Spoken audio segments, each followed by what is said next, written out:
जब मैं मरा ना तो ये मुझे दफनाने के नहीं, ये लकड़ी लाके मुझे जलाएंगे, सुलगाएंगे शमशान में ले जाके, और ये मेरी राख जो है ना वो लहरी की नदी में बहा देंगे। अस्सलाम वालेकुम।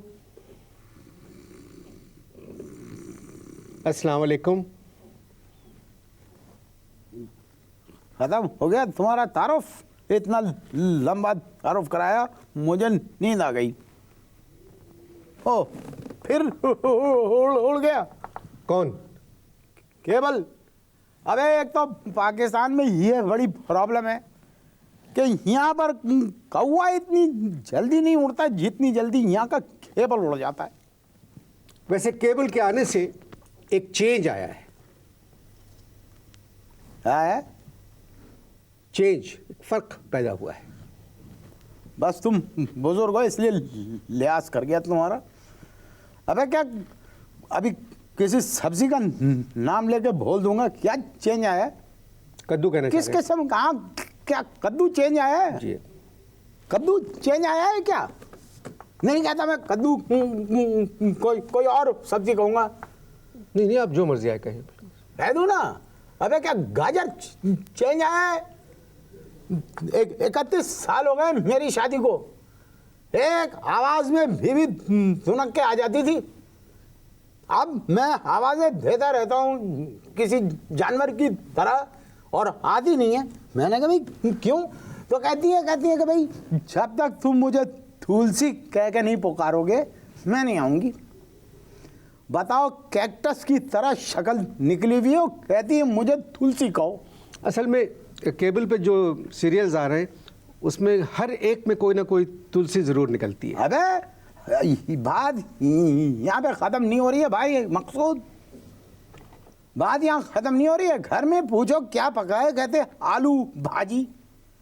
अबे अपनी एड़ियाँ खुद फाड़ लेती है और कहती है कि मेरे लिए फटी हुई एड़ी की क्रीम ला दो।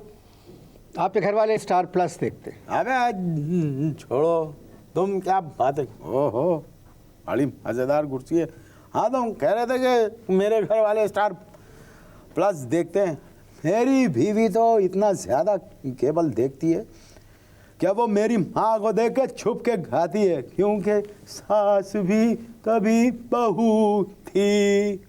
अबे सारा खानदान को खानदान कह के पूरे खानदान को पागल कर दिया है।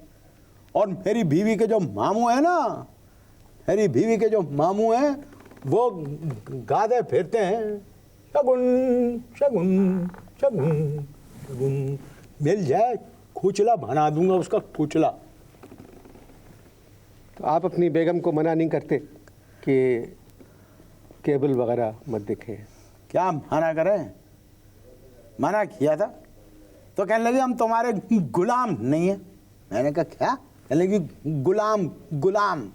मैंने कहा भाई ये लफ्ज़ क्या है गुलाम? कहने लगी केबल के ऊपर एक डायलॉग आता है, तुम्हें नहीं पता, तुम चुप करके बैठो। सुबह केबल, दोपहर केबल, शाम केबल। तो पीटीवी देखने को क्यों नहीं बोलते आप उनसे? क्या बोले? मेरी अपनी कैफियत ये है, माफ़ करना, मेरी अपनी कैफियत यह है कि एक दफ़ा पीटीवी देखा मैंने, अल्लाह माफ़ करे, मेरी उल्टी आंख में मोतिया उतर आया। वो किसान को सुंडी मारने की तरकीबें बता रहे थे और दूसरी जगह पे तब्बो नाच रही थी। पागल हो गए हो? कौन देखेगा भाई? आपके ससुराल में ऐसे कितने लोग हैं जिनके ऊपर केबल ने जादू कर दिया है? बहुत है, टू मच, बहुत हैं। लेकिन मेरी साली तो इंतहा पे पहुंच गई है। वो स्लीवलेस शर्ट पहनती है और बगैर पाइचों के पतलून पहनती है, और पूरा ख़ानदान, ख़ास तौर से मेरी बीवी मेरी साली को कुमकुम कह के पुकारती है, कुमकुम। मैं तुमको एक बात बता रहा हूँ, जो सूरत चल रही है ना मेरे घर में, मैं तुमको लिख के देता हूँ। अगर जब मैं मरा ना तो ये मुझे दफनाने के नहीं, ये लकड़ी लाके मुझे जलाएंगे, सुलगाएंगे शमशान में ले जाके, और ये मेरी राख जो है ना वो लहरी की नदी में बहा देंगे। कौम किधर है? मेरी कौम उस तरफ है, आपकी? हाँ मेरी इस तरफ है। तो मैं पूरी कौम को ये बताना चाह रहा हूँ कि ये मुझे जला देंगे, ये शमशान में, ये जिस तरह बस ठीक है, चल रहा है जो सब कुछ। देखिए, आपकी बातों में सच्चाई भी है और मुझे कुछ लग रहा है कि इसमें गलत बयानी से भी काम ले रहे नहीं हो। नहीं, मैं और गलत बयानी हो ही नहीं सकती। एक एक बात जेन्युइन है, आर्काइव में जाएंगी ये बातें, आर्काइव में। और इतना खोल के कोई बात भी नहीं कर सकता, थप्पड़ चाहिए, थप्पड़। असल में ये शौक़ जो है, हाँ। ये थोड़े दिनों का शौक़ है, ये ख़त्म हो जाएगा, केबल वगैरह का शौक़। देखो एक बात सुनो, ये शौक कभी भी ख़त्म नहीं होगा। ये मेरी बात लिख लो, ये शौक कभी ख़त्म नहीं होगा। केबल का मोल है, शौक का कोई मोल नहीं है। लिख लो, कोटिंग है। कितनी अच्छी बात की है कि केबल का मोल है, शौक का कोई मोल नहीं है।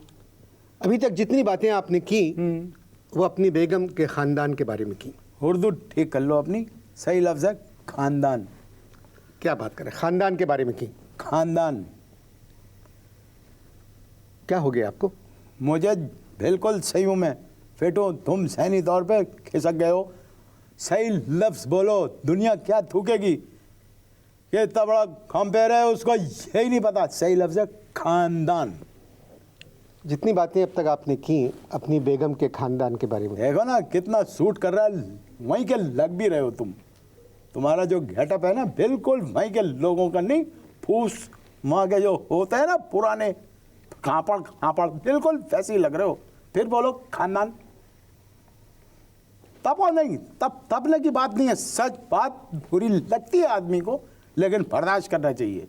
तुम्हारी थैरी ने भी तो लोग बर्दाश्त करते हैं ना, और तुम भी हमारी बातें बर्दाश्त करो। आपकी बेगम के ख़ानदान।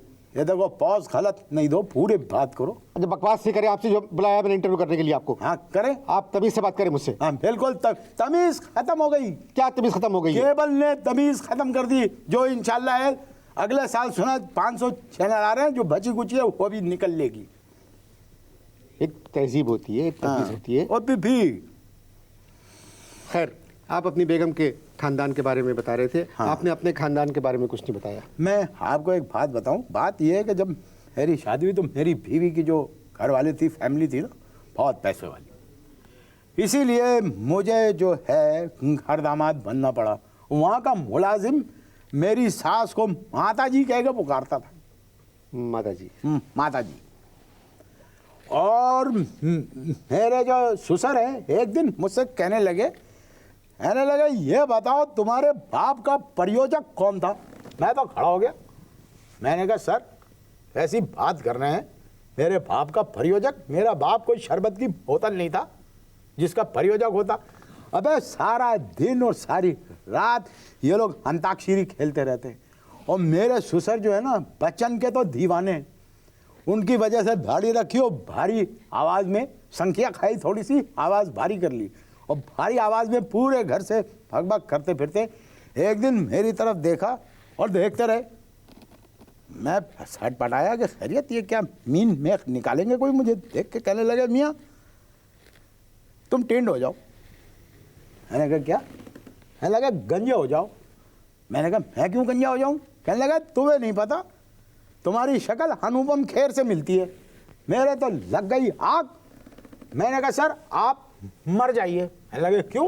मैंने कहा आपकी शक्ल राजकुमार से मिलती है और वो मर गया है। इस तरह की बातें जब होती हैं आपके घर में तो आपको सिर्फ अपनी बेगम को समझाना चाहिए। हाँ तो तू समझा ले, तुम में अगर हिम्मत है तो तुम समझा लो जाके। परसों फर्नीचर खरीदने गई मेरे साथ में बाजार, और वहाँ जाके फर्नीचर वाले से कह रही हैं कि बॉलीवुड का फर्नीचर दिखाओ। मैं अलग ले गया। मैंने कहा भगवान तुम क्या कर रही हो? मैं मेरी तसी की। कहने लगी भगवान नहीं, लफ्ज़ है भगवान। मैंने कहा यार 15 मिनट समझाता रहा। कहने लगी नहीं भगवान नहीं है, सही लफ्ज़ है भगवान। मैंने कहा अच्छा, मैं चुप रहा। मैंने कहा भाई ये जो तुम कह रही हो ना कि बॉलीवुड का फर्नीचर दिखाओ, बॉलीवुड किसी लकड़ी का नाम नहीं है। तो जवाब में उनको इतनी तब चढ़ी मुझसे कि उन्होंने शक्ति कपूर की सारी फिल्मों के डायलॉग मुझे सुना दिए। वो फर्नीचर वाला गवाह है, चल के पूछ लो, ओरिएंटल फर्नीचर नाम है उसका, नाजिम से पूछ लो।